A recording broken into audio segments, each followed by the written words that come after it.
Okay, we're ready to start. So thank you everybody for being here, and thank you everybody for anybody who's watching online. This is our second capital project public presentation. It's going to be similar to what we did in the first one, if you remember what we went through.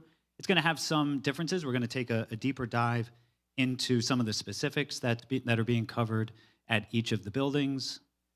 We are going to go specifically into the costs at the athletic facility. And we're going to have a little bit of a breakdown on the ballot.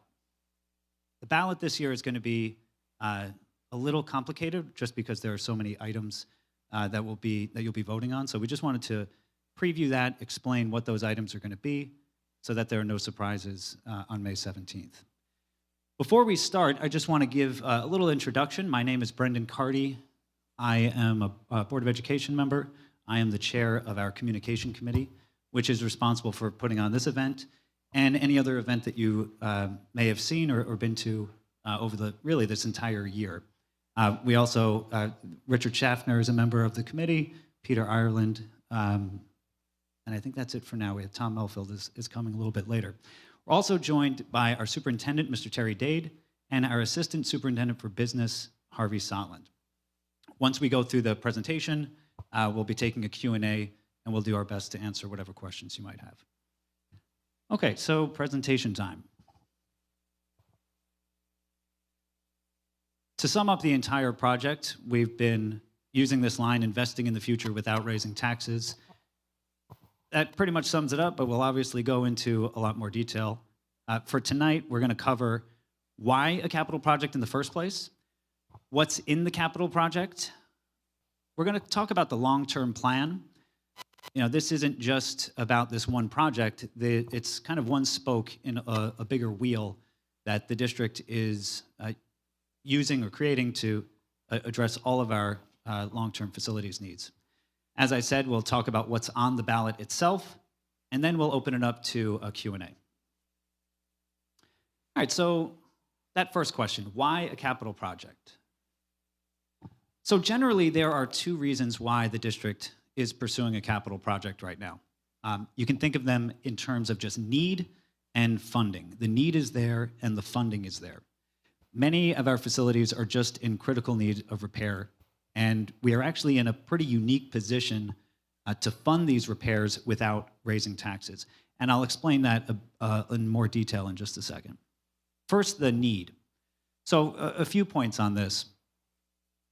Our district just has so many critical infrastructure needs that have long been in need of repair.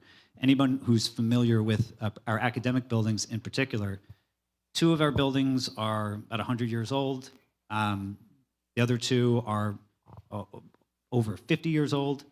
The high school is obviously our youngest or our newest building, but even that's about 20 years old. And if you know from having your own home, a lot of things around the home have a lifespan of about 20 years. Mechanical things, roofing issues.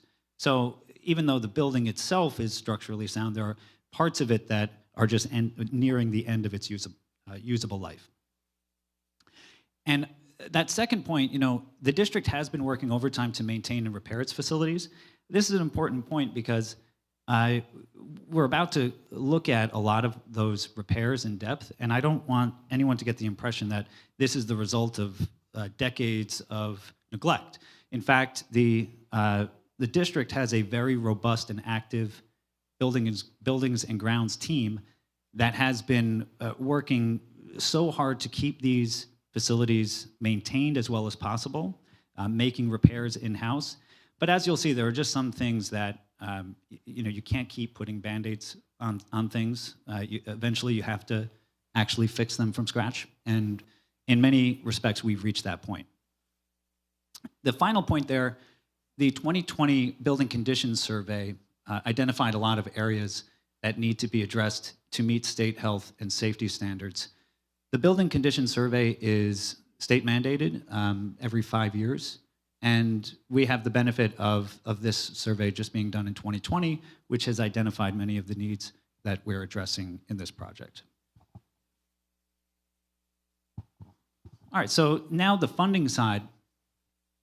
So the district has a fully funded capital reserve fund of $5 million, which covers the community's share of the capital project. I'll explain that in a little bit more detail. So in 2018, the district put a capital reserve fund in front of the voters. And what essentially that is, it's basically a savings fund that a district can use to fund capital repairs.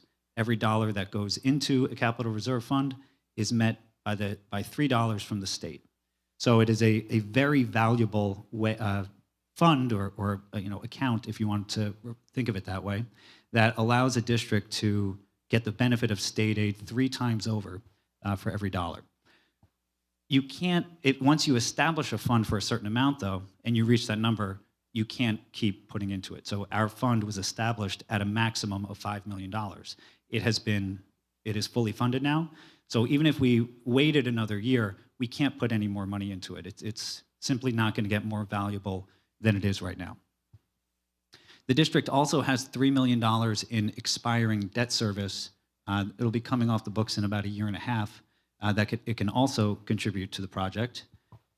And as I mentioned, the $5 million of the capital reserve fund is met. Every dollar gets $3 from the state, so that is $15 million in state aid.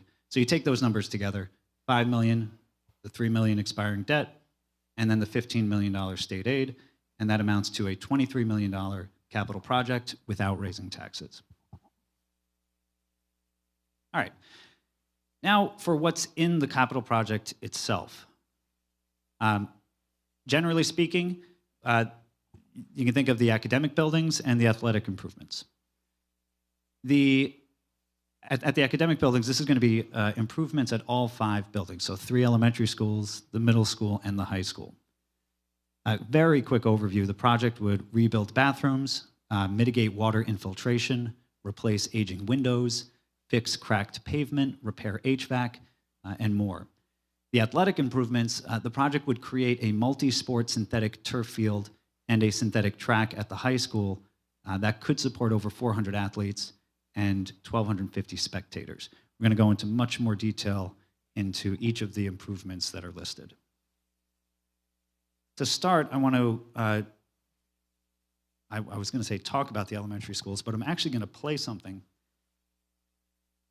We have put together some videos of our Director of Facilities, Walter Moran, going through each of these schools and showing you and explaining, what's being repaired and why. It's so many of these things are so visual. I could tell you the bathrooms at CES are in bad condition, but you really have to see them. And Mr. Moran speaks at a level of familiarity with these things that it's nobody can do better than him. So just give me a second, and I will play the elementary schools video.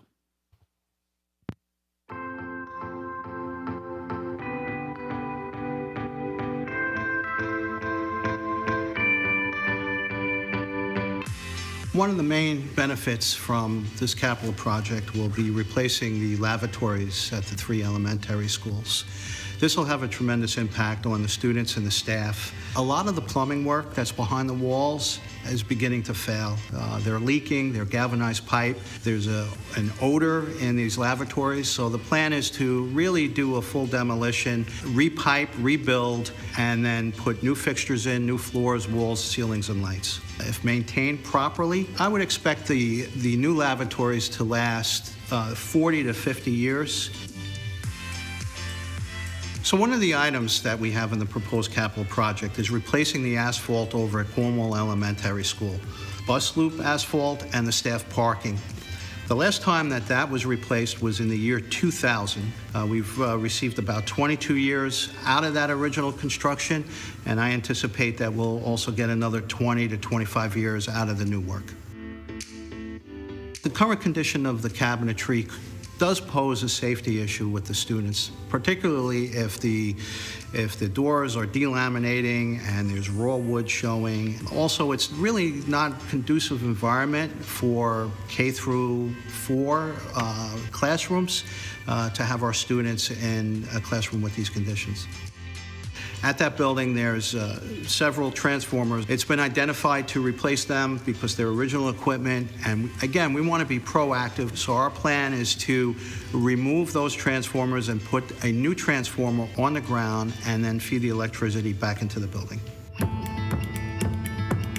At Willow Avenue Elementary School, right now the exit out of the auditorium is either through the front double doors, or we actually have to go onto the stage and then outside and go down a fire escape.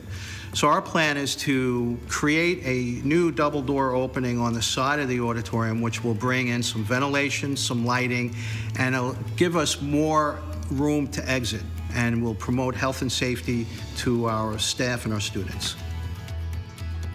There's a rear loading dock, and underneath that loading dock, it's our main electrical panel for the building. Now that loading dock allows water to permeate through, and we actually get water below it in the basement, which is having a very, very bad effect on that electrical piece of equipment. So our plan is to actually put a roof over the loading dock to shed and keep any of the water out, which will actually give us another benefit, additional storage in the building. When they constructed the handrails and the stairwells, they did not meet today's code. So our plan is to remove these and modify these handrails and these balusters and bring them up to code to keep our students safe. In the main part of the building, the classroom doors are almost 50% glass. Our plan is to replace these doors and fortify them to meet some of our security needs and contemporary standards. At Cornwall-on-Hudson Elementary School, our plan is to do a complete window replacement to that building. These windows are not energy efficient. We cannot get parts for them. Most of them are plastic. They're actually dangerous. Some of the windows, if you lift them up, they'll actually come down on their own. So our plan is to replace all the windows with energy efficiency and proper design. We've identified areas on the exterior of the building, the brick, the masonry, the terracotta. Our plan is to go in and make those repairs, replace those lintels that are failing, point up those mortar joints that have the possibility of coming out and coming down to the ground. So we want to be able to address these issues and be able to safe and prepare the exterior of that building. Another main reason why we want to address the issues that are on the exterior brick is because it's allowing water to come into the building. And we're not able to address those interior issues until we can remedy what's happening on the outside. Additionally, when water goes behind the mortar and there's a freeze-thaw cycle, it'll pop out those small pieces of concrete and they'll fall to the ground. And there's a potential that, it might hit somebody or fall on somebody. So again, we want to be able to address these issues.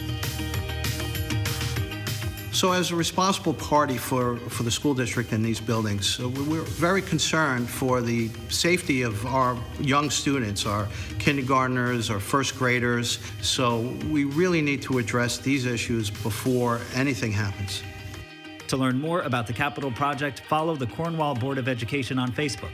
Find us on YouTube or visit our website, cornwallschools.com, and click Capital Project 2022.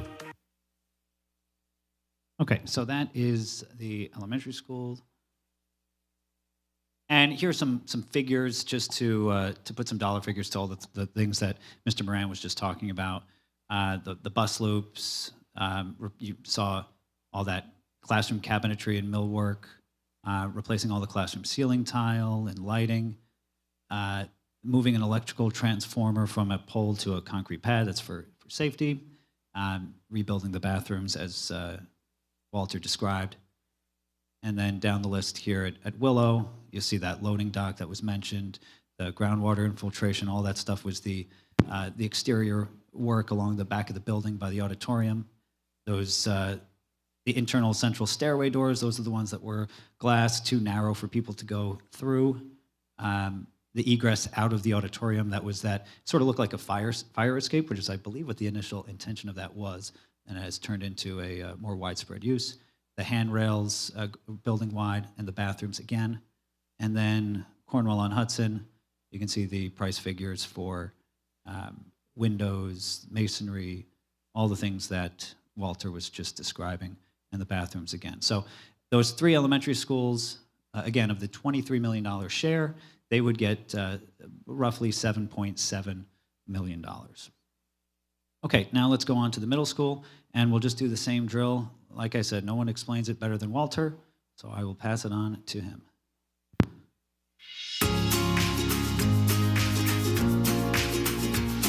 At the middle school, one of the largest pieces of the project is to renovate the boys and girls locker room along with all the lavatories. It's in great disrepair, and the showers are not working. The plumbing is in very poor shape, and the lockers themselves are not operating. So our plan is to do a complete demolition, change the configuration of the space. We will include air handlers, air conditioning, cooling, heat in those spaces, new lockers, new floors, new lighting, and new ceilings. This will really provide higher morale, motivation, and will have a direct impact to the student body. At the middle school, we're proposing to replace all the lavatories, both the staff bathrooms and the student bathrooms. Interior waste lines and the plumbing, they leak on the interior wall, and they need to be replaced along with all the fixtures, the sinks, the toilets, and the partitions. At the rear of the middle school, we propose changing out the back entrance, the foyer, and what we call the storefront. That's actually past its useful life. It allows water to come into the foyer. It's not wide enough. The storefront, the glass is all fogged, it's rusted, and really needs to be replaced. Additionally, the asphalt is in great disrepair. There's potholes. This solution will provide a very safe entry into the building. It'll have a direct impact to those students that have disabilities or any physical challenges. In addition, it'll stop any water that comes into the corridor because and due to the failing storefront and the foyer entry doors. Derived from the building condition survey, our architects and engineer, while they went through and examined the structural condition of the middle school, identified that there was some expansion and contraction that's occurring in the D and E wing. So the solution to that is to install control joints and then repoint and repair any of the failing masonry. This will add to the longevity of the building and will prevent and stop any further failure in that brick. Over at the middle school gymnasium, we have 4 air handlers that are mounted from the ceiling in the gymnasium. These are original equipment. Originally, the coils for these air handlers were made for steam. Back in 2016, we converted over to hot water. During that time, we realized that a lot of these coils and most of the components within the air handlers were failing. We're proposing that we take these air handlers, we have 4, install 2 that'll meet the needs for the volume of the gymnasium and put them on the roof. What that will do, we'll be able to do additional filter changes and be able to maintain those air handlers much better than having them hung from the ceiling in the gymnasium. To learn more about the capital project, follow the Cornwall Board of Education on Facebook. Find us on YouTube or... All right, we get it. Okay, so that was the middle school. And just want to go through some of the quick... Oh, sorry. There we go. So some of the figures that... put some figures to what you just saw. That rear parking lot, that's close to $700,000. Catch basin for the rear parking lot, another 40. You see some of the masonry work described. Walter described some exterior doors. That rear storefront system, it was sort of that metallic-looking addition. The locker rooms, which started off the piece. That gymnasium air handling unit that he was describing at the end. As part of the locker room project, we'd also replace the HVAC system. And then the bathrooms building-wide, which, you know, again, the images for that kind of speak for themselves. So total allocation of the $23 million for the project at the middle school would be just a hair over $5 million. All right, so here we go to the high school. You're going to see, again, Director of Facilities, Mr. Moran, and also a bit of our athletic director, Jennifer Simmons.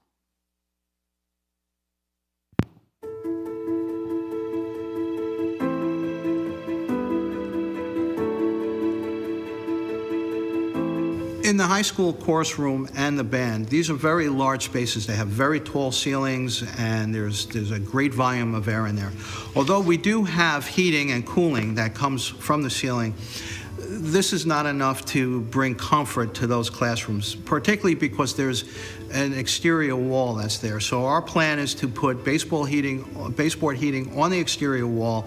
This way it'll provide more comfort and a better quality education within that classroom.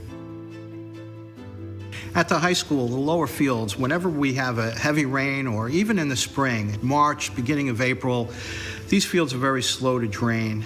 They hold water.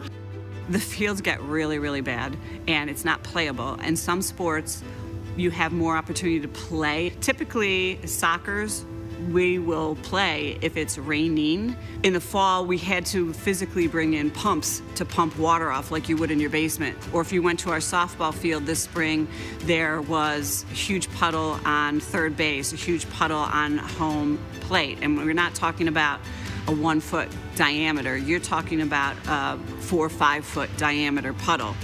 The water is just not able to go down. So much so that there is no opportunity for the athletes to have any type of footing, and now you are just putting them at risk. And you would never want to put kids in that type of a situation. Additionally, the PE, or the physical education component of the high school, will have to actually stay indoors or go on the blacktop or find alternative areas to conduct those workshops and the classes. The plan is to install a new drainage pipe, catch basins, storm sewers, and be able to capture the water, direct it, and remove it from the field. Additionally, at the high school, our plan is to install an air conditioning heating system in the lobby. Our lobby now gets used as a lunchroom, eating area, and it's a gather room, and there's even the homework study that's done in this room here. So we wish to provide the proper ventilation and the proper climate control to this area, so this would benefit the students and would have a direct impact on their days and time in the school. The high school tennis courts have experienced a freeze-thaw issue over the last decade or so, which has caused heaving of the fencing, and there's large cracking that goes across the courts itself. Every athletic administrator, every coach, it is their responsibility to make sure that the practice and playing area is safe and free of any potential safety issues or issues that could cause harm. So if the tennis courts aren't taken care of in the very near future, they're not going to be playable. They're going to be deemed unsafe. So by repairing and putting a new fence in and new posts, this will give us another 20 years for our tennis usage. At the high school auditorium, there's a masonry wall that goes far above the roof line. When we get a driving rain in from the east, that water goes into the wall, and it actually comes into the auditorium, particularly in the corridor along that column line. So our plan is to go in, investigate, and reconstruct what's called the weeping component of that wall and waterproof that wall. And this will remedy the situation and not allow water to get into the building. So at the high school, in our band and chorus room, these are beautiful rooms that are utilized all day long, and we have great programs here. What these improvements will do, when we have the coldest of coldest days, will bring heat and comfort into those rooms. And these are things that we have to do when we manage our facilities, because Cornwall Schools is really about our people, about our students, and our facilities.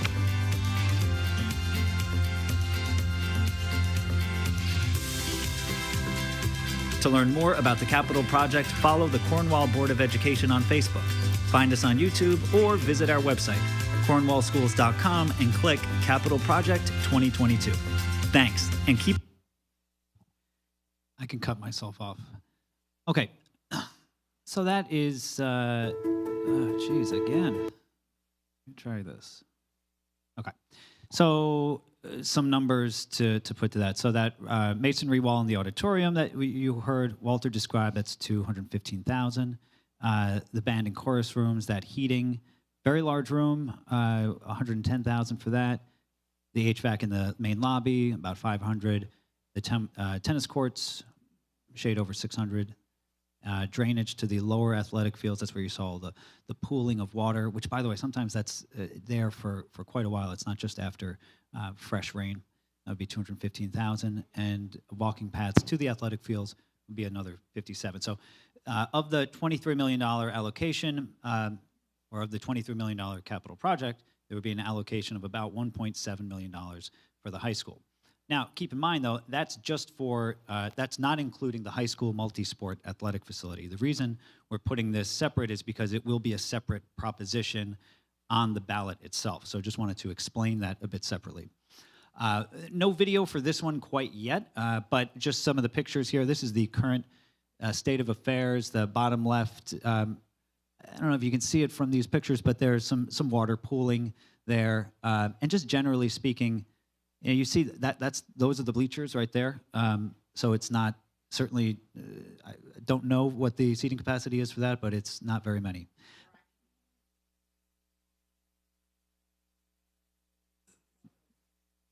Thank you. The new bleachers by comparison would be 1,250 seats. So yeah, 3 of these. I mean, I don't know the seating capacity, but I think you're probably looking at a couple hundred people total compared to what the 1,250 of the new bleachers. So generally speaking, there's just not much there. It wouldn't really.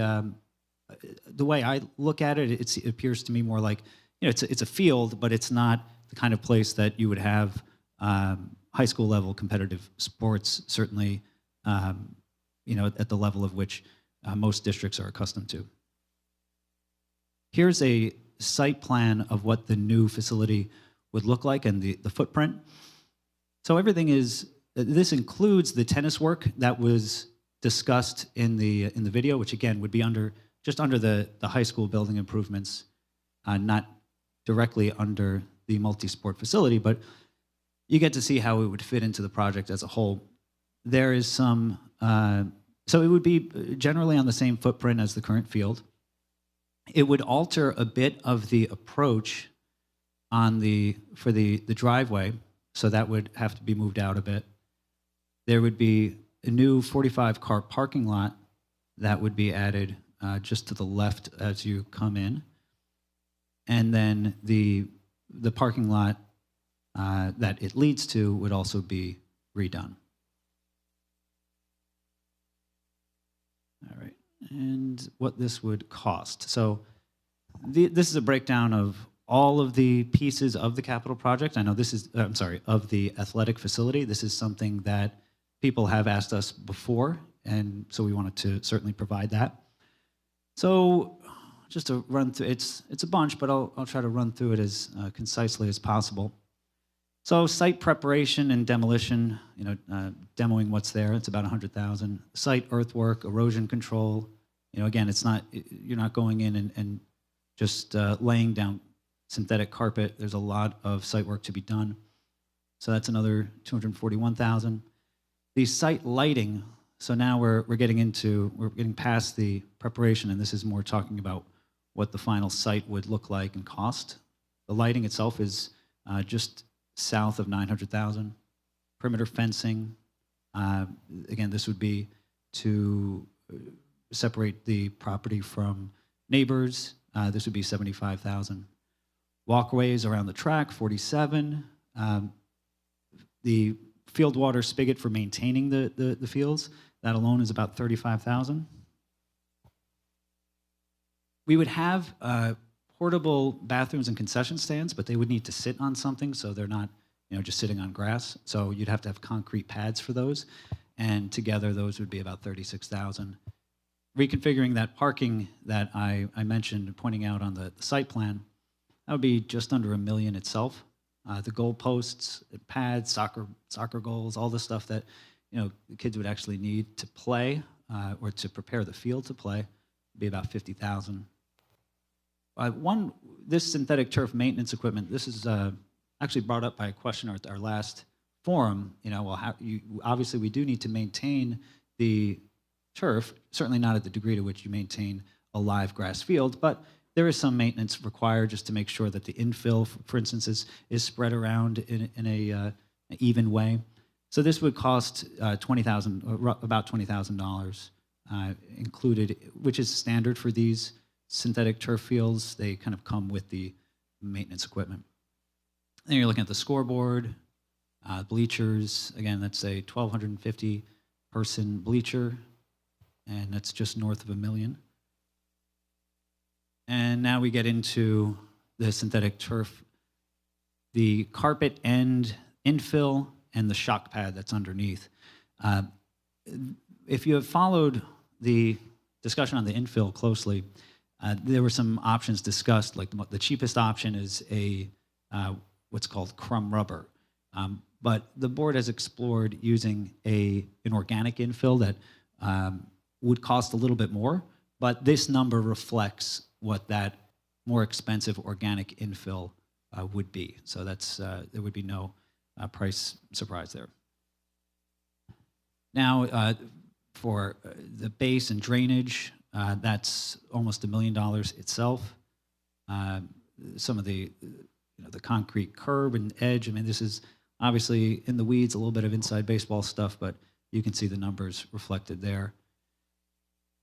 Line striping, end zone graphics, things like that. This page specifically speaks to stormwater mitigation. So the high density polyethylene stormwater drainage pipe, that would itself be $215,000. Stormwater trench drain, drop inlets, catch basins, underground detention systems, site drainage improvements. All of this is in the name or in the service of mitigating stormwater. You compare this to currently, and we saw the pictures of the lower fields, how the water is pooling onto those fields and building up. You got to think about what the current field is. It is a heavily compacted grass dirt field. So the more it gets used, the tighter the dirt gets, the more dense the dirt gets. So it's not like the water is draining down, it's draining off. It's finding its lowest point on whatever side. This would have a drainage system built in so that the water would just go down.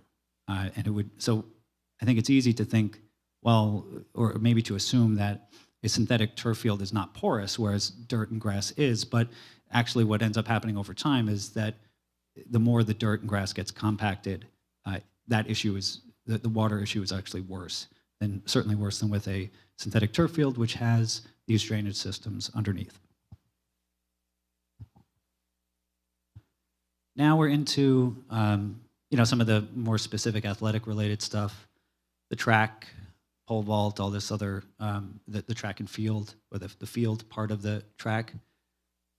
And then some asphalt paving, resilient surfing, flagpole, and general conditions, which is kind of a catch-all category, but we can explain a bit more what would go into that. That's, I don't know, Harvey, I hate to put you on the spot. Harvey. I wasn't weaving you into the presentation. No. But the general conditions, I know this is a very specific or very broad category that's used, that the yes. Architects use, but I don't know if you have any specific examples just to put color on that. Simply put, it's just a lot of the little nitty gritty that don't come singly as any of these order of magnitude, but aggregately they come up to about almost 800. Sorry to put you on the spot. That's okay. All right, so that's the all told, that's the 8.4 million. And that, all those numbers, by the way, include incidentals and a little buffer for cost escalation. I know this is particularly a concern now as we're obviously all experiencing rising costs. So these numbers do take that into account. It's always impossible to say where prices are going to fall, but these figures are created with a built-in buffer to account for it. Okay, so now let's go again through how this project is being funded. I know you've been listening for quite a while, so I'll try to get through this as succinctly as we can. So this is a bit of a deeper dive into what we explained before. So When a school district undertakes a capital project, a portion is covered in state aid. In our district, it's a funding formula that depends a lot on your demographics as a district and things like that. So our funding comes in at about 75%. It's actually closer to 80%, really. It's gone up a bit, but for the sake of explanation and clean fractions, let's just keep it 3 to 1, 75%, whereas the remaining 25% would be provided by the community. Now, typically, that would mean a community would have to raise taxes to cover that 25%. That's what was proposed the last 2 times the district put forth a bond, in 2017 and 2018. However, thanks to long-term planning, the district has already saved that pretty penny right there, and the money necessary to cover the balance of the project is already there in the form of that capital reserve fund that we discussed earlier. So that was, again, a $5 million capital reserve fund. It was started in 2018 with voter approval. This has served as the district's capital project savings account. Over the last 3 years, the district has been funding that account, and now it is fully funded at $5 million. So we put that back into our little formula, and we see that's enough to cover the community's full contribution to the capital project. And when you add that expiring debt service of $3 million, that's how you get the 15, 5, and 3, $23 million total, without having to come with an increase to the tax levy. All right, now, how were the projects chosen? What was the process for going through this? So it's really been going on the entire year. Back in October, the Board of Education had about $50 million worth of projects to consider. We're down to 23, so obviously that means over half of those were not considered. So first, how do we get to the 23, and then what happened to the ones that were not included? So to whittle the list down to the $23 million that could be covered without raising taxes, because again, we knew that the board knew that our limit was 23. If we went to 24, that would come with, albeit a small, but still a tax increase. And the board set it as a goal to have a capital project without a tax increase. So now the goal became, the task became, how do we get it down to 23? So the Facilities Committee and Communication Committee worked in tandem to identify which projects from that original list would be included. So the Facility Committee is made up of community members, teachers, administrators, board members, and the district's architect. They met twice a month for 3 months throughout the fall to basically go through that list and weigh every project against each other, see what's most critical and which are the ones that need to be addressed most urgently. And at the same time, the Communication Committee spent months gathering community input. There were public surveys, community forums like this one, emails, events, the results of which were passed on to the Facilities Committee. So our goal was to give the Facilities Committee as much information as they could while they were going through and basically creating the project, so they could put something together that not only reflected the need, but also reflected the values of the community. So in the end, this is actually, I just want to give a bit of a snapshot of one of the surveys that was sent by the Communication Committee. The community was asked to rank the areas that they would like to see addressed in order of priority. And we used a rank choice voting structure. I don't want to go into the exact formula, but basically, first place votes got a certain amount of points, second place votes, et cetera. So taken together, you get a sense of where people's values are. And upgrading the aging infrastructure was the clear first choice, but an athletic facility was a representative second, and site work, which is pavement, things like that, was in third. We also asked as a follow-up if the proposal included improvements to athletic facilities without raising taxes specifically, would you support that? 54% was a clear yes, 8% was no, 14% was most likely, and 25% was need more information. Again, this was back in November, so very early in the process. So we don't know now that more information has come out where those 25% would go. But even without that, the yes and most likely, you're looking at 68%. So to our ear, and as it was passed on to the facilities committee, it seemed that as long as the athletic improvements, again, would have no tax impact, it seemed that there was broad support among the community for that. All right, which leads us to why include the field? So there are three major reasons why the athletic facility is being included in the capital project. We've talked about this first one a bit. The current grass field at the high school has just taken a beating. Grass fields are not meant to be used by multiple teams in a single season. Grass needs time to rest. After a rain, if you go immediately onto a grass field, every step, every cleat that goes into that grass and dirt is basically disturbing the field. And when it dries, then it just becomes kind of a mess. And this is why at the professional level, they do not play. Baseball teams will tear their people off of the fields before they destroy them, because this is just how grass fields are supposed to work in an ideal world. But in high school athletics, where there's an entire athletic program going through, in many cases, multiple teams trying to use a single field, you simply don't have the time to allow those fields to rest. So the result is they get chewed up. Related to that, the district is running low on field space, and if you have a multi-sport synthetic turf field that can be used around the clock, does not have to rest, that will greatly enhance our available space for these teams. And the third point there, a capital project represents the best opportunity to replace a field. We're going to talk in a second about things that the district is doing in-house, but you simply can't build a field in-house because it's too massive of a project. But you also can't pay for it out of the yearly budget. So here in Cornwall, we have a yearly operating budget of around $80 million. As you just saw, the athletic facility would be about $8 million. So if you were to pay for that out of a single year's budget, it would be 10% of your budget. So you just imagine how much of a tax increase that would come with, or on the flip side, how much you would have to cut from your existing budget in order to cover that. And you quickly realize that it's just not feasible. So from a funding standpoint, that just leaves one other option, which is included in a capital project where you get that money up front.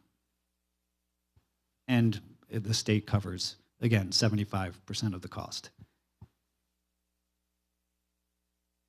And a bonus reason, we can greatly diminish the amount of rainwater that runs onto those lower fields. So kind of went into it with the drainage system when we went through the line-by-line description. But yeah, again, that water would more come down as opposed to run off. So while we are doing drainage work at the lower fields, as was described earlier, this will just reduce the amount of water that even gets there. So it would have an added benefit for the other fields like the baseball and softball fields. Which again, those were the images of the water pooling on those. And just who would benefit from the athletic field? So from a student perspective, the new high school field could potentially support all levels of soccer, lacrosse, football, and track, which would be over 400 student athletes. I say potentially there, as I think most people know, the varsity football team currently plays at the middle school. It would be a choice for the program to make if they wanted to move to the high school or stay at the middle school. Certainly could stay at the middle school if that's where they preferred. So, just I wanted to put that caveat in there that no one would be forced. The spectators, the new facility would include new bleachers with 1,250 seats. So that would make the games more comfortable, more people would be able to sit down, and more accessible for the entire community. And the district could benefit. A new field, track, and expanded bleachers would make Cornwall Central High School a prime candidate to host different events like sectionals, regionals, or regional events, providing an added source of revenue and potentially pride for the district. Okay, so what about all those projects that I mentioned that were not included? Remember, there was 50 million identified, 23 million included, so what happened to the rest? So the district has a plan to address all of those facilities needs over the next few years. The capital project is a part of the plan. It's maybe the biggest part, but it's still just a part. For those projects that aren't included, the district would be tackling them in one of two ways. The first way would be in-house with our skilled buildings and grounds team. And the second way would be in a future capital project, which we will begin preparing for this year. We'll explain that. So the in-house work, the facilities committee, along with Walter Moran, who you've now seen, identified $2.4 million worth of projects that could be handled by our in-house team. Note, that $2.4 million is what the projects would cost if the district paid the premium associated with third-party contractors. That's not what the district would outlay in order to do it in-house. So it's not like there would be a $2.4 million line item in the budget to cover them. We would do the projects in-house, or by doing the projects in-house with our own salaried staff, we would get that work done for much less, but without sacrificing quality. So what is that in-house work? At the high school, and again, these are all items that were pulled off of that initial list of 50 million. High school, we would replace the loading dock trench drain, which is a sizable project, repair the building perimeter walkway. Middle school would have quite a bit of staff, parking lot, both the staff and the rear parking lot. Both would get pole lighting, and there would be a backwater preventer. You're going to see that come up a bunch in all of the schools. That would run $86,000 just if we were to go out and do that externally. And you see the associated cost for the backflow preventer at CES, Willow, and COH. All be done there too. And here, the Buildings and Grounds Office and the District Administration Office, you did not see anything in the capital project for these two facilities, and here's why. These buildings, because they do not serve students, they are not academic buildings, they would not qualify for aid. So our goal was to try to find the most effective way of doing every one of these projects. Including it in the capital project would not have really made the most sense for us because we wouldn't get that $3 back for every dollar we put in. So we took them off and put them on the in-house list where, again, we can just do them with our own skilled staff. So that's installing pole-mounted lighting for the maintenance yard, replacing the HVAC system building-wide at the Buildings and Grounds Office, replacing the slate roof at the district office, and all of the windows. Also get asbestos abatement and replacing the boiler with a new HVAC system. So again, that's how you get to almost $2.4 million worth of work done in-house. And now we get to, what about those projects that were not included? So that future capital project we talked about. After extensive review, the Facilities Committee determined that many of the items that were originally under consideration for the current capital project either had a few years of usable life remaining, which is typically like with parking lots and things like that, or boilers that maybe with some maintenance, or anything mechanical with some maintenance could be, you could stretch out a few more years, allowing them to be pushed to a future capital project. Now, to prepare for this project, we would be following the same playbook that we're using for this project. Back in 2018, we opened up a capital reserve fund, which is now fully funded. Well, as part of this ballot, we would ask voters to start a new capital reserve fund this year, which would then be used to save for that future project, just like it saved for this one. So what would be included in that new capital project? Notice I have not put numbers here because we can't predict exactly how much this would cost. And also, I have to note, this is not a predictive list. Keep in mind, in public education, boards of education get the final say on anything that is included in this, and boards of education are new every year. There are always new members. So I, as a Board of Education member in 2022, I mean, I can't even speak for what the current entire board would do. I certainly can't speak for what a future board would end up describing. All I can outline is what our plan currently is and what we're currently planning for.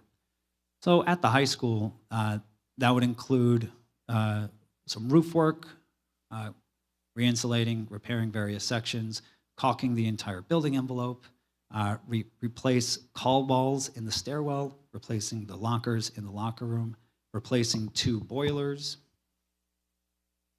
2 scoreboards, baseball and softball with the associated electrical service. Then at the high school, there'd be demoing and paving, and actually at the same time widening that bus loop. Anybody drops their kids off at the middle school, you know how much of a just congestion issue that can be, so that would alleviate that. The staff parking lot would get demoed, repaved, and striped. The bus loop, we'd have new concrete sidewalks and curbing.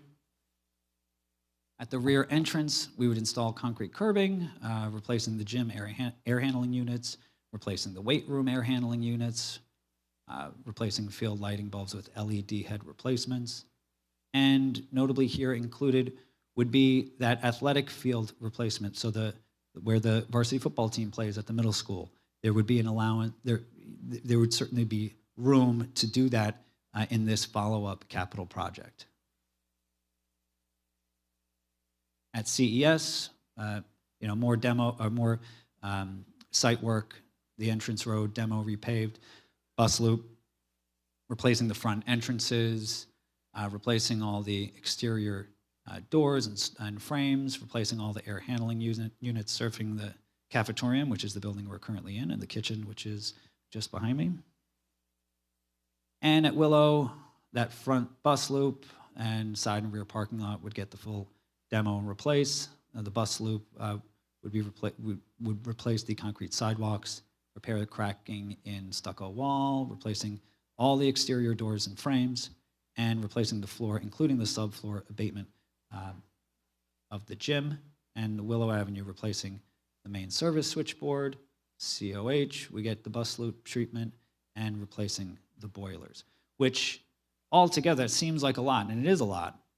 And you might think, well, there's no way that you could do that in a follow-up capital project, but based on current pricing, that would be in the $20 million range. So you'd be in the same range that we are currently in with our current capital project. So again, following the same playbook that got us to this point where we started a capital reserve fund, funded it for a few years, and then got to a point where we could tackle this amount of projects without raising taxes. This is safely in that window, and so again, conceivably, all of these things would be on the table. All right, now I'm going to try to wrap this up, but I want to touch on that long-term plan. So let's just want to visualize it very simply. So let's say on May 17th, the capital project is approved. So the idea would be, at that point, that work moves forward. At the same time, now that the district would have clarity on what is being covered in the capital project, they can move forward with all of those in-house projects that I identified before, because now you know you're not going to have to spend hours maintaining all of the things that were in the capital project. You know they're being addressed. You can now dedicate hours to those specific in-house projects. That would move forward. Now let's say also on May 17th, the voters approved the Capital Reserve Fund. Well, from there, you would start funding that, and over the next few years, it would get to a point where it was fully funded. Once it was fully funded, that would trigger the planning for that second capital project, and that would move forward. Now, it's important to note that all of these pieces are dependent upon each other. Like I said, if the capital project didn't pass, then that in-house work would be scrambled, because now the in-house team has to do so much of the work that you were going to do in the capital project. And if the Capital Reserve Fund is not approved, then you're not going to be on track to plan for that second capital project. And all of those things that we talked about that would be included in the second capital project would now be scrambled and in jeopardy. So these parts, it's a plan with a lot of different facets, but it's not like a pick and choose plan. In order for the plan to work, all of the things would have to move forward. All right, now, finally, I know you're like, finally, indeed. What's on the ballot? So there are 4 things on the ballot on May 17th. Proposition 1 is this year's school budget, which I should also mention, now that the board has approved of it, would also come with 0% tax increase.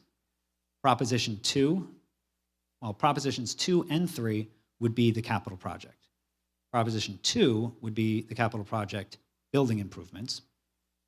Prop 3 would be the high school athletic field.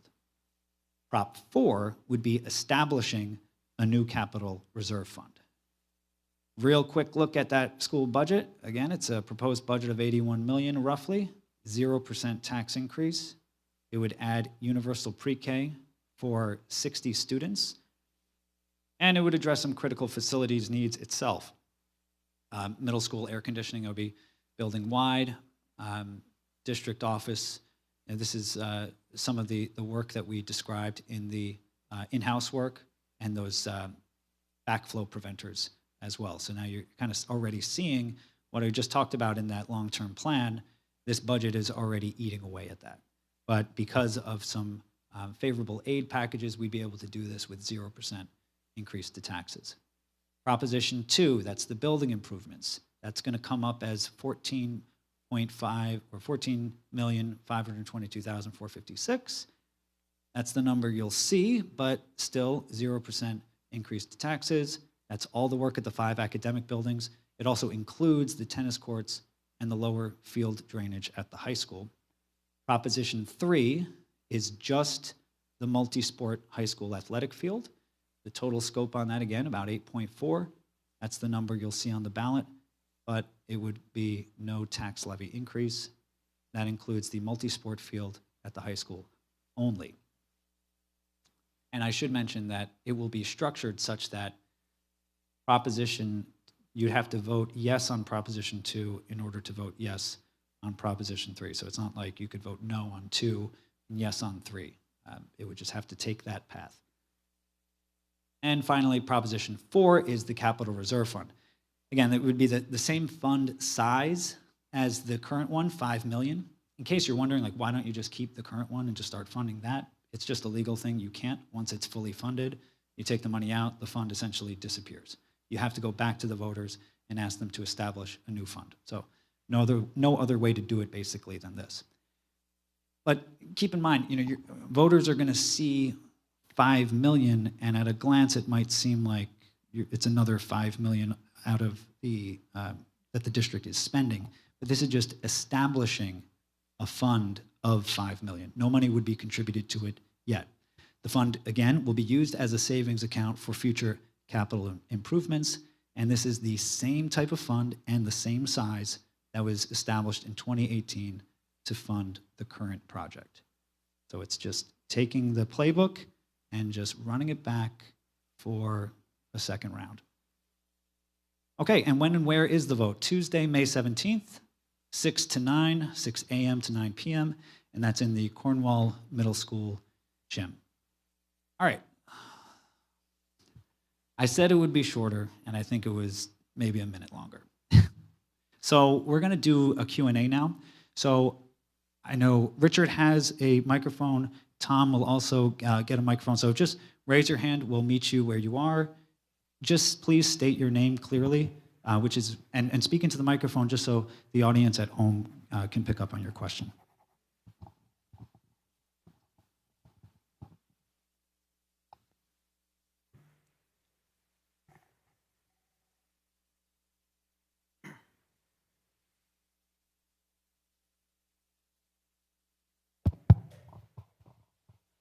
My name's Joan Murphy. I live adjacent to the proposed athletic complex. First thing I'd like to do is thank you for breaking out the costs for that part of the proposed budget, which we did not have the last time. and I hope it's available online for us to view. But what astounds me in that breakout is that the lighting for this facility, and I think we'll be one of the only high schools in New York State that will have 2 lighted football fields, is over $1 million of that bond.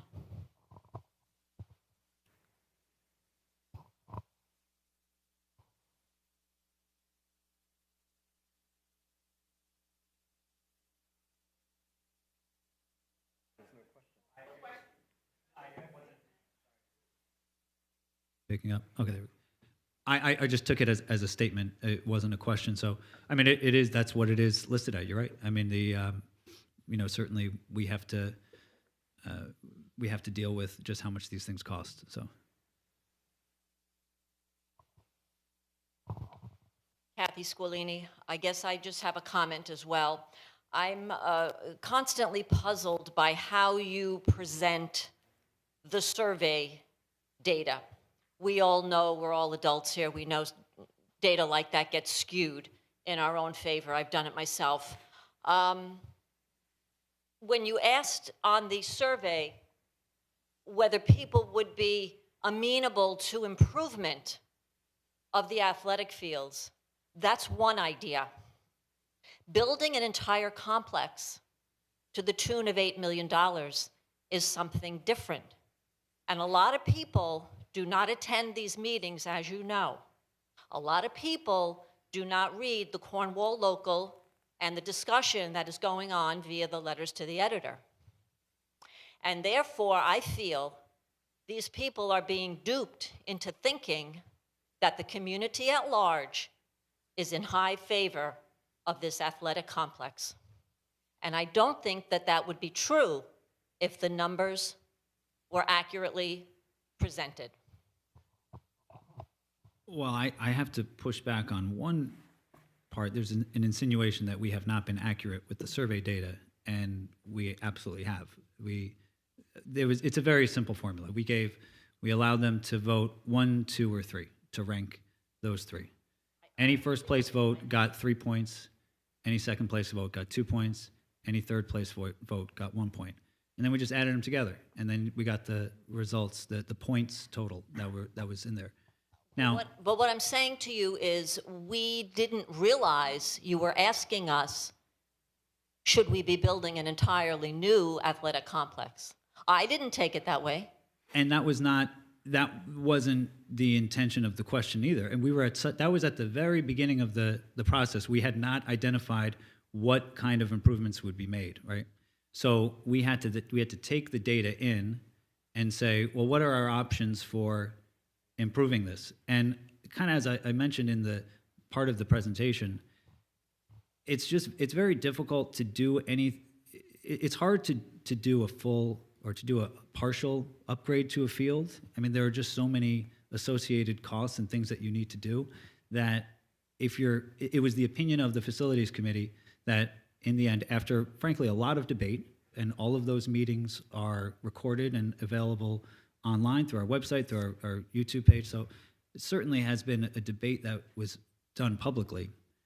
The conclusion was that if you're going to do this, then you should just do it in one big bite. Like do the entire project as opposed to, doing half of it. It was hard to even imagine, frankly, what doing half of it would really look like, So I understand what you're saying. There's going to be people who see a question differently, and they're going to respond with that different understanding. I completely get that, and I never was trying to say that a survey was somehow a scientific prescription from the community to do a certain thing.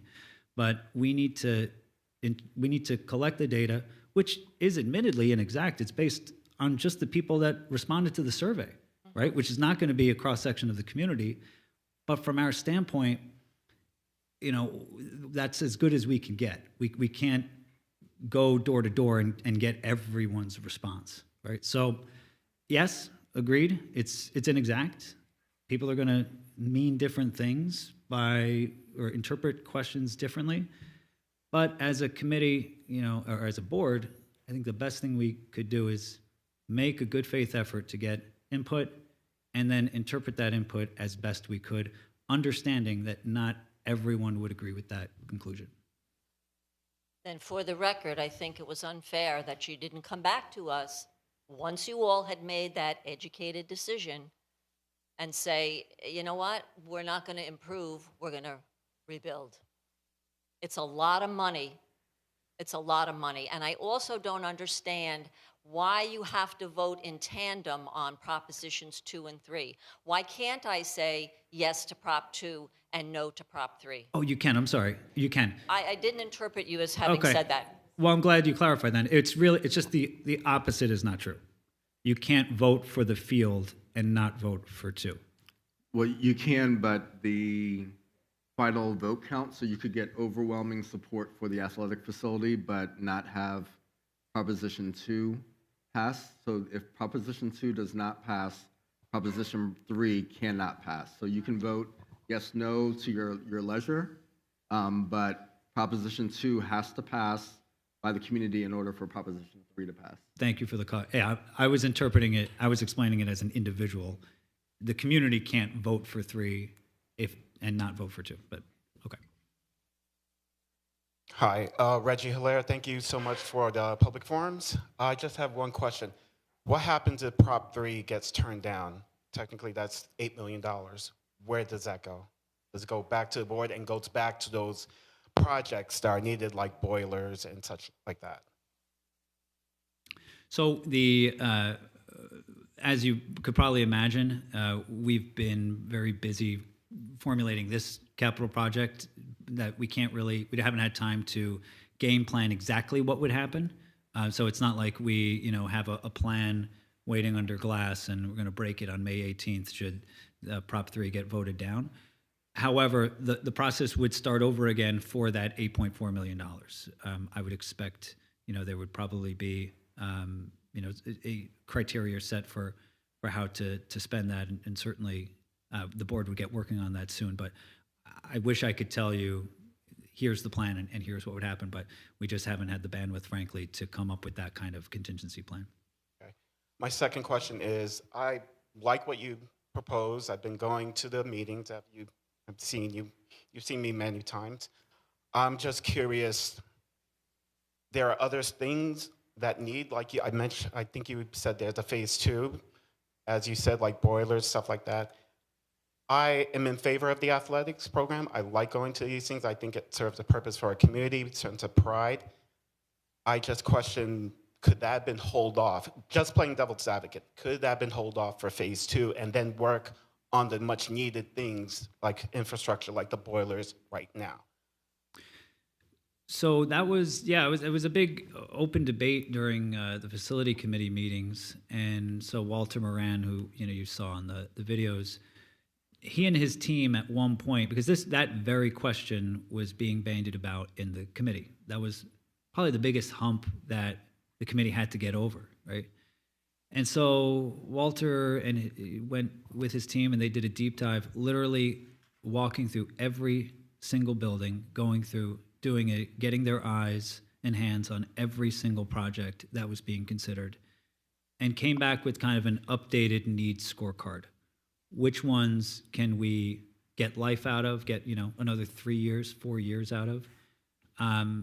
And Walter has been with this district so long, and his work, in our view, speaks for itself, that when he gave us the recommendation that the ones on this list will not fail tomorrow, or likely would not fail tomorrow, we can get some life out of them, then that gave us the confidence that we felt we needed to include the athletic project this time around.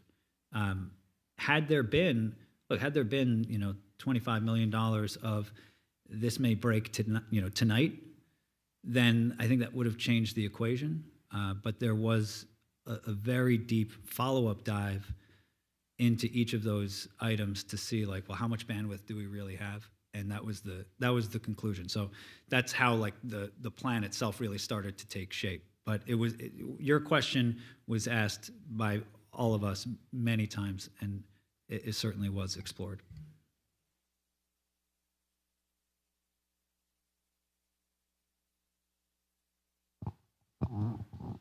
Hi, Nancy Bryan.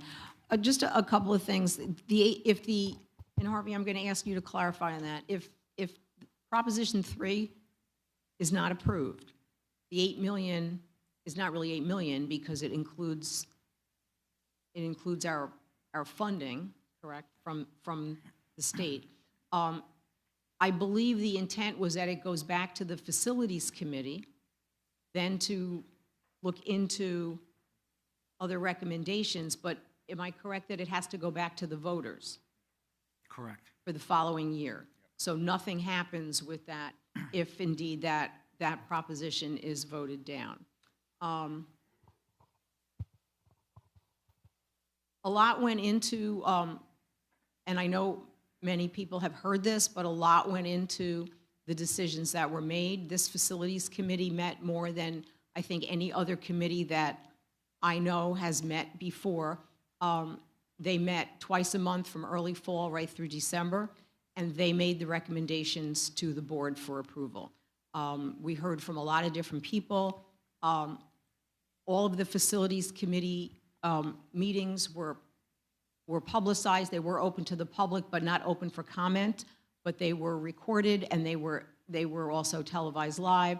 And then all the community forums have taken place. Mailers have already gone out.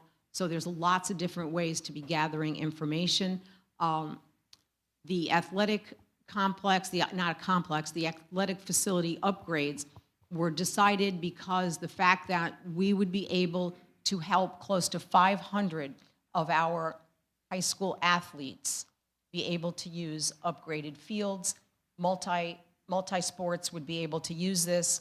The field at the middle school is not going to be forsaken, and neither is the groups that use that, but that will only support football because of the specific size of it. We also heard from the middle school principal who supported a high school upgrade because of the fact that when the high school teams do come to the middle school while her kids are still in session, it is not the best situation for everyone. So there was lots of different factors that were taken into place before these decisions were made, but it was the recommendation of the Facilities Committee, which included not only Board of Education members, but many community members as well. And so we did feel that this was the best way to go in the end. And I think that's it for now. Thank you. All right. Tom Keene, I just got a question about the absentee ballots because one of my neighbors asked me what's the process? It seems kind of confusing on the website. You print out the form, but do you have to bring it back in person? Can you mail it in? It's not really specific. Could you answer that, please? Sure. So the application, the process itself begins with the application. You must fill out an application in order to actually get the absentee ballot itself. Once we receive that, we can mail it to you or you can pick it up. But the application, can they mail in the application or do they have to hand deliver it? No, they can. To the clerk at the Cornwall Central School District? Yes. That's who to send it to? Yes. Okay. Correct. Thank you.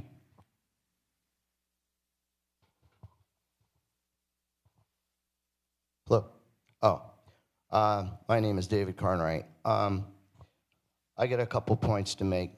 First of all, I strongly oppose the athletic facility at the high school, just from the standpoint it does nothing for the village or the town.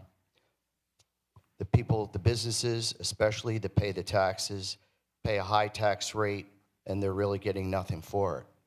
Put in a 3,000-hour field, that's 80 hours a week. That's all people that are leaving town to go to the field. They should be coming into town to support the businesses.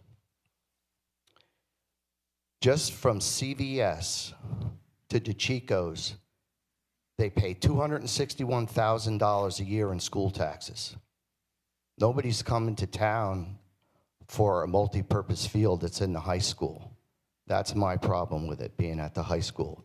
There's more than enough money to do 2 fields.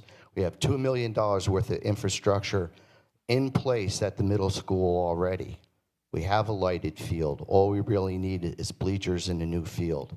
They could make the field full size for about $70,000 more than the original estimate for an overlay field. We're putting $2.4 million into a locker room. The standalone locker room at the middle school field was $600,000.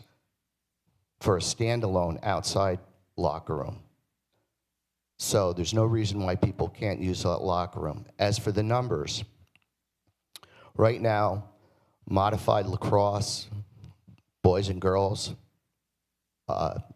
modified soccer, boys and girls, JV lacrosse played there today, JV football, freshman football, youth football, girls on the run, modified track, all use that field. It's not 78 kids. If that field received the improvements it should under this bond, then a lot more people could use, as many people could use that field as use the high school. There's a couple questions that haven't been answered about the high school field. Where, when that field's being used for soccer games, so say JV and soccer games, where's varsity football going to practice? The idea of the field was that you could practice on the field that you played in. So you're going to, where are they going to practice? Coach asked me that. I couldn't answer it. He asked me that. Like I said, I think it's not supporting the businesses of the town. And I think the traffic has been downplayed since the beginning. I said in the very first facilities committee meeting, you do realize that we can't park cars for graduation. We have to go to the Meadowbrook Lodge to park cars. And as far as I keep hearing that if you want to play football in town, you can play football in town. The field needs improvements. We can't just play football in town. And if you're going to play football in town, why do you need 1,200 seats out at the high school? You don't, because none of the other sports draw as many people. And I certainly don't mean that as a knock. My kids all played all the sports. But I just think that the idea that you would need that many bleachers if you weren't going to play football there is ridiculous, which brings the scope of the plan at the high school down and lessens the price. Thank you.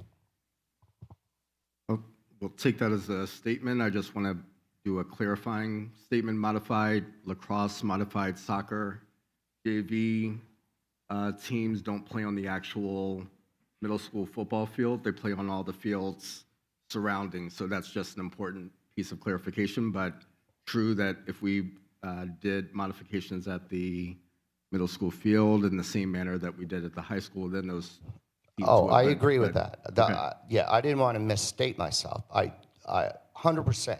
The field is just being used for football. That is true. But my argument was that that field could be reprocessed as same as the high school.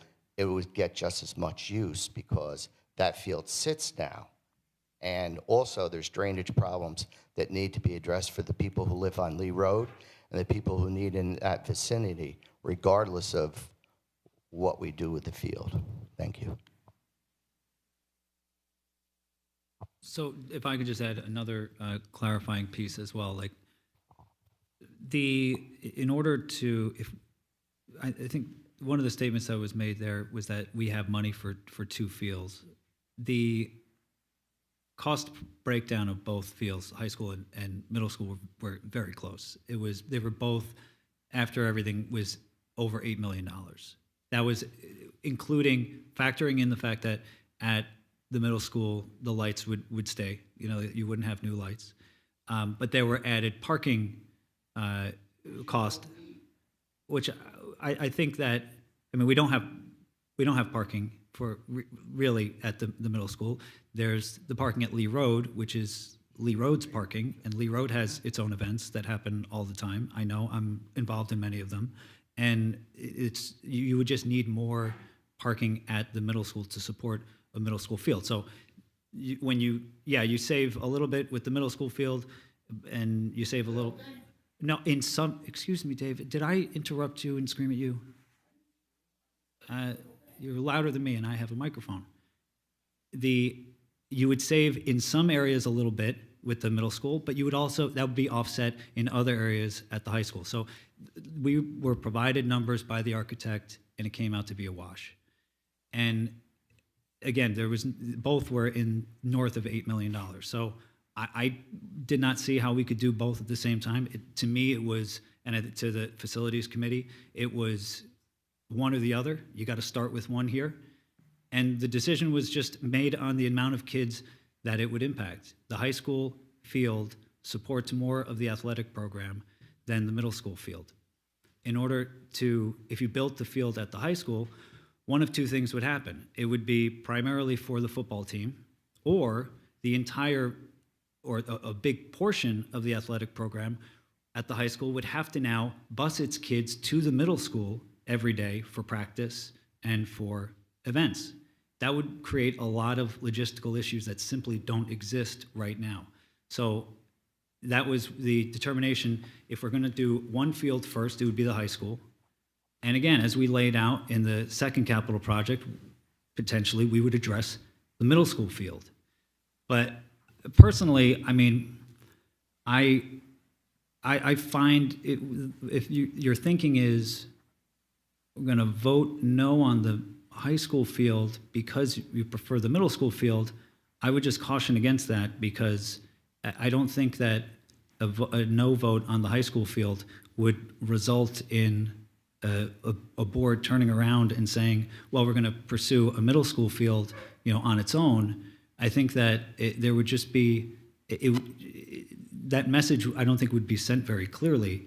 It would just look like the community does not support an athletic field, right? And so I would caution against thinking that a no vote on the high school is going to turn into a standalone middle school field. I just don't know if that's really how that would play out. There would be a lot of other improvements that would be considered, with that second capital project.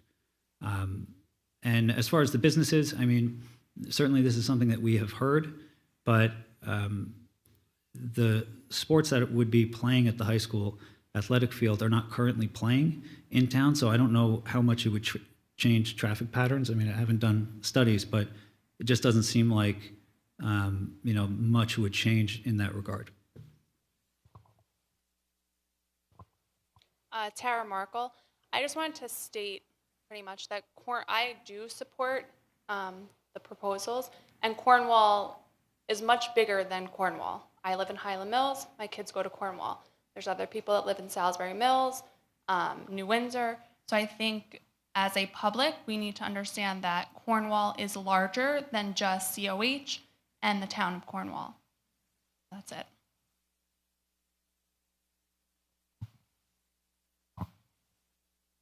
Hi, my name is Kelly Cassie. I've come to many of these meetings, either attended in person or watched online.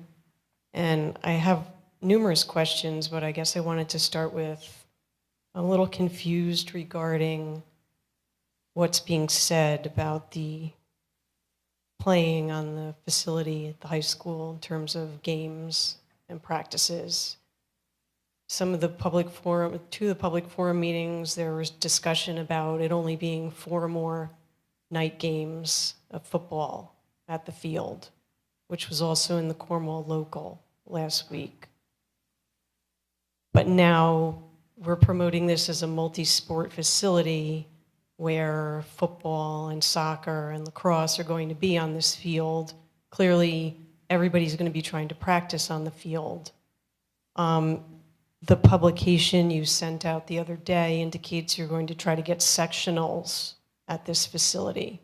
So can you please clarify for me what exactly the plan is? Because I live next door to what is to be the facility, and there's a lot of misinformation, at least that I've seen, in terms of what is going to happen at this field. Is it 4 night football games, or is it going to be used 24/7, which I think is what you said earlier, Mr. Hardy. I know that was kind of, an exaggeration, but this evening you said the field could be used 24/7. So what's the plan? I'll let Mr. Hardy speak for herself. I will just say, having sat on every facilities committee meeting, again, they're online. You can watch them from start to finish. We never said that this would be 4 additional football games ever.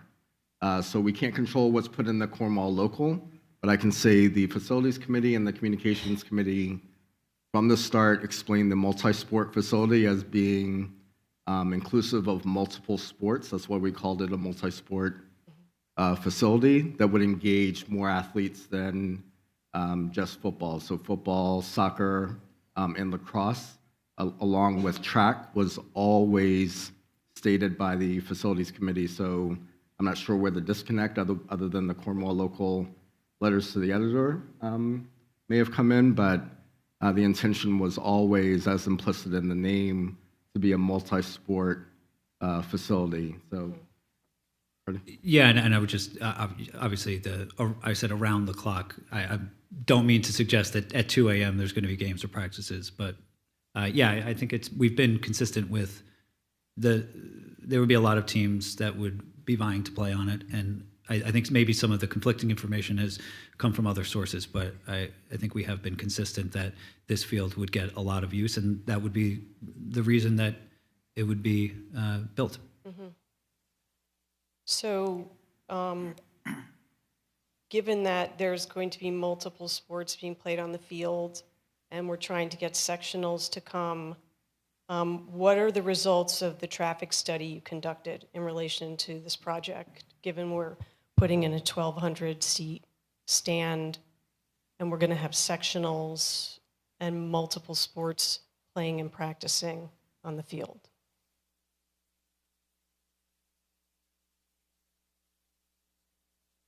I don't have any traffic study information to reference, so I mean. So one wasn't conducted?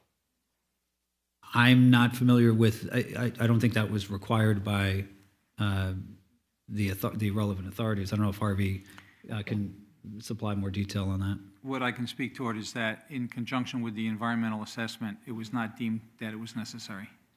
Right. Okay. So where in the budget is the money for the Cornwall Police Department or whoever else is going to need to be hired for traffic control?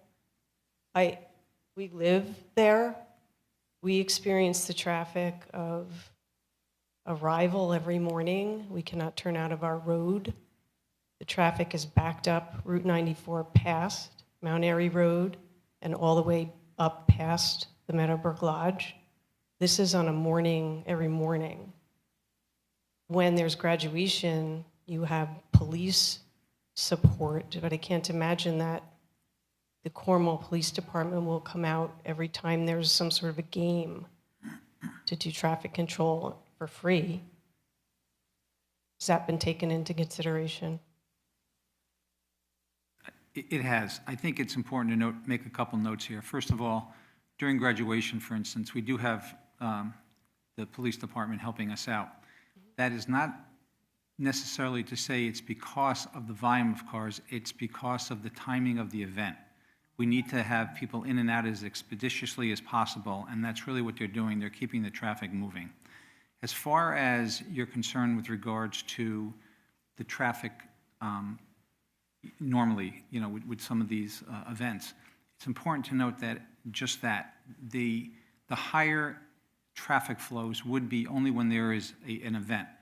I would probably guess that the football games are the higher trafficked events as compared to if we have a soccer. We're not talking about every single day. You're not talking about when there's practice.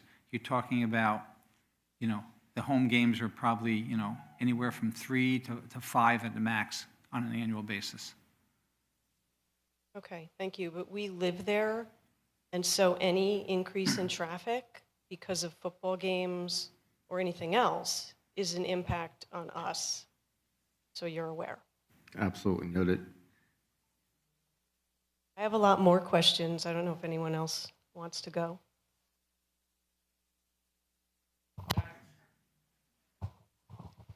Regarding traffic, if we have a multi-purpose facility pass, I'm sure I've asked this question before, that single parking lot road that's near an abandoned house, abandoned structure, we can't open that road to allow westbound traffic. Is that correct? That is correct. Why is that? The Department of Transportation will not allow us. Based on the line of sight, the entrance is kind of like on the peak of that road. Yeah, that would just free up a lot of traffic if people need to go westbound on 94. Right. But there's nothing we could do about that, right?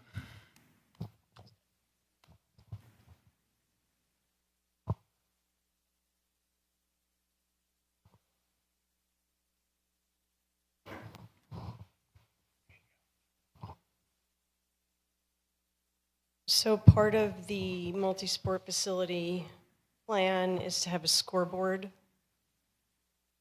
Does that include a loudspeaker system?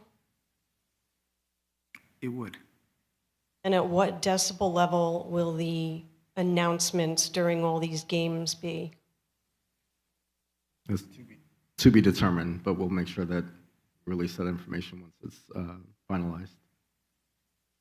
Okay, so you have no answer? We have a clear, we do have a ballpark because this wouldn't be the first loudspeaker to go in at a field, but we just don't have the actual right now. It would be the first loudspeaker to go in next to our homes. Correct. You know what I meant. It's not Yes, the I first know what high you school meant, but- facility.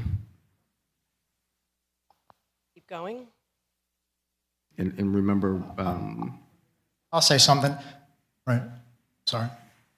You have a lot of concerns, but it is a hot seller's market. Maybe you should consider selling, because as a student, I'm really not, you know, my kids' education and their athletic capabilities, I'm not letting your comments here, and, you know, quite frankly, you've heard every meeting and it's all negative. Yes, You know, because... maybe you should consider moving. Well, thank you. that's- Thank you for suggesting that. Yeah, well, As if that's I what I'm don't here have a for. right to my quality of life that I've had since I've owned my home. So thank And you. I have a right to tell you that my kids' education and the students and the athletes are going to trump how I feel about that. So. Well, you're entitled to your opinion, but everybody's Because I get what you're trying to do. No, I get no. you're trying to spin everything in No, a I'm negative not. way. My I get it. well-being is just as important as your child's well-being. And this whole process has not taken into consideration the impacts of the neighboring homes. So I understand that people support sports. I support sports. But the proposed facility is going to greatly impact our quality of life. And we are entitled to a quality of life, just like your child is entitled to an education. So your child's education and doing sports does not trump Yes, it my quality of life. Well, Can your I just, opinion can I just make is that a it does. suggestion?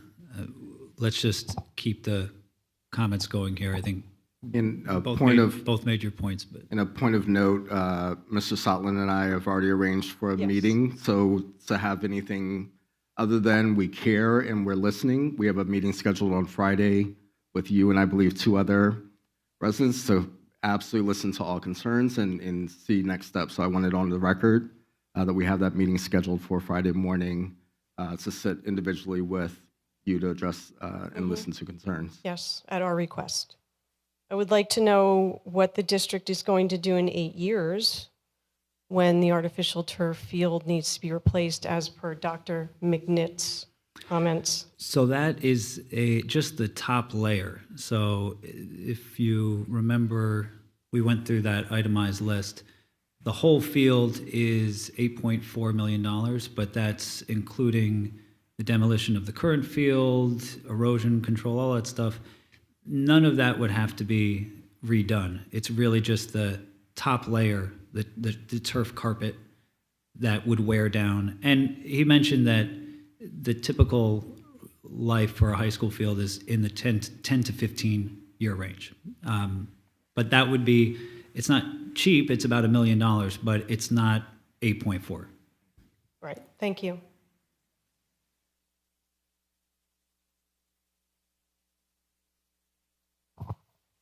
Thank you. Caitlin Milot. I just had a question because my kids are elementary age. Currently at the high school, aside from football being played at the middle school, are all the other varsity sports played at the high school currently? Like games included? Yeah, pretty much. There's a few instances, lacrosse, we're having trouble with field space, but the vast majority almost exclusively play at the high school. So really when you're talking about the multi-athletic field being played there, it's really only considering traffic or whatever the other concerns are, it's only adding those home football games because everything else is basically how it is now, regardless. Yeah, I think that's a good distinction, a good way of visualizing it. It's not like the athletic program is happening, at the middle school now, and now it's being brought out to the high school. Right. Just all of wanted these to- teams that we're talking about are already playing their games at the high school, so the traffic patterns that are currently being seen would continue to support those the games. increase would only then be like for 4 or 5 Friday nights. And even in the fall. again, even that is potentially. I know people say there's no way that you're going to build a high school, a field at the high school, and the football team is not going to want to use it. I agree that might be what eventually happens, but the football team would have the choice. The football program, I should say, would have the choice of whether to move or not. Right. But yes.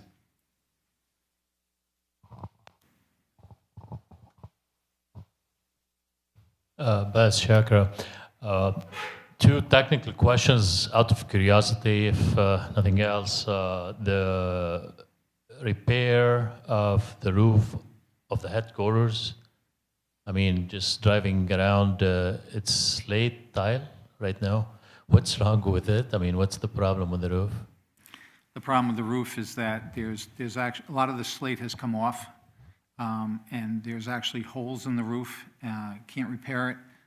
The underlayment is somewhat deteriorating underneath it from the water damage over the years. It's beyond its useful life. Right. So the replacement would still be slate tile, I believe? It's a historical building, I mean. At the current time, no. Based on the cost restrictions with respect to putting back a slate roof, we would be using an architectural shingle that resembles slate. Okay, so I mean, it's very expensive, so it's not going to be slate. No. And that's okay with the Historical Society and everything? It's not a historical building. I thought it is. So, yeah. Okay. And to add to that, at one of the facility committee meetings, because this concern was brought up, losing the aesthetic quality of that building, the architect, I believe, passed around samples of what that, I'll just call it synthetic slate. I don't know if that's the technical term, but to the eye, even up close, it resembled slate very much. It's not, from an aesthetic standpoint, I don't think you would see much change. So we wouldn't turn it into an eyesore? No. The pictures will still look nice, yeah. Okay. The other question, the 2 air handling units you showed hanging from the ceiling, how old are they? They're the original ones, and the building was built, I believe, in 1957. Way beyond their life? Yes. Okay. And structurally putting on the roof, I mean, of course, their load is pulling on the roof. Now you want to push on the roof. Correct. Was that studied? I mean... Yes. Okay. Yes. It's not an issue. And when I say it's not an issue, whatever structural improvements have to be made have already been factored in. Right.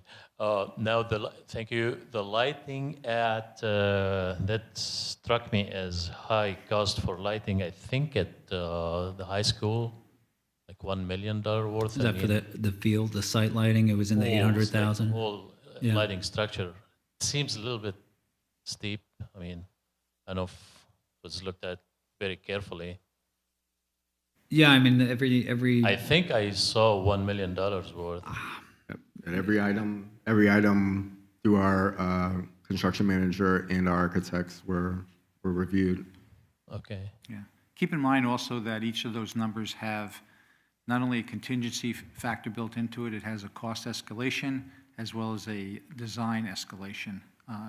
For instance, design, say we start excavating the field and we find a 20-foot in circumference boulder. That's what the contingencies are for, those kind of things. Okay, thank you.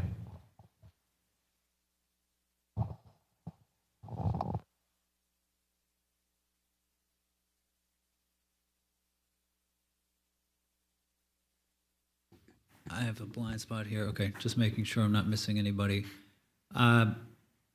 So if nobody else has any questions, certainly, anybody at any point, it should be said, can reach out to us directly. Our email addresses are all available through the website. I know we try to get back to everyone as quickly as possible. For more information that just about the capital project, it's on our website. You just have to go to that Capital Project 2022 tab, and most questions that you might have would probably be answered already, but certainly anything specific that you want to know. And this is also to the community at home who does not have the ability to raise their hand like the in-room audience. Feel free to reach out to us, and we'll certainly do our level best to get back to you. And if there are no more questions, I just want to thank everybody for showing up. And a final reminder, the vote is May 17th. That's a Tuesday. We will also be having our final capital project forum as part of our next regular Board of Education meeting, which is Monday, May 9th. We're going to do a bit of more of a dive into that ballot and get everyone familiar with what they can expect when they show up to the booth on May 17th. All right, thank you, everybody. Have a good evening.